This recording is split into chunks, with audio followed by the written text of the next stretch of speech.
সর্বভারতীয় নিট নিয়ে বড় আপডেট।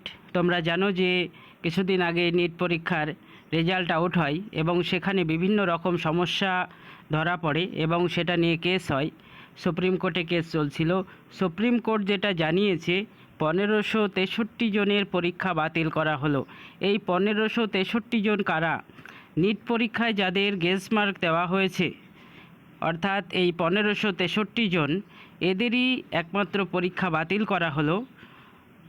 এবং সুপ্রিম কোর্ট এটাও জানিয়েছে, এই 1563 জনকে পুনরায় কিন্তু আবার পরীক্ষা দিতে হবে। পরীক্ষা হবে 23শে জুন 2024।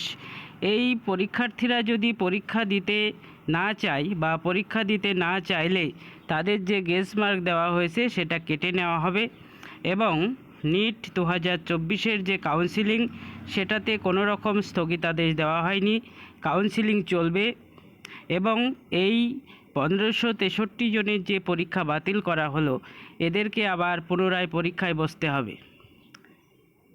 নিট 2024 নিয়ে বড় আপডেট। তোমরা যারা নিট পরীক্ষার্থী ছিলে, তোমরা নিউজটি অবশ্যই সকলের মধ্যে শেয়ার করে দাও, কারণ পরীক্ষা বাতিল করা হয়েছে অনেকের, 1563 জনের। এই পরীক্ষার্থীদের কিন্তু আবার পুনরায় পরীক্ষা দিতে হবে। পরীক্ষা দিতে না চাইলে কিন্তু গ্রেস মার্ক যেটি দেওয়া হয়েছে সেটি কেটে নেওয়া হবে। এবং কাউন্সিলিং চলবে। কাউন্সিলিংয়ে সুপ্রিম কোর্ট কোনো রকম স্থগিতাদেশ দেয়নি।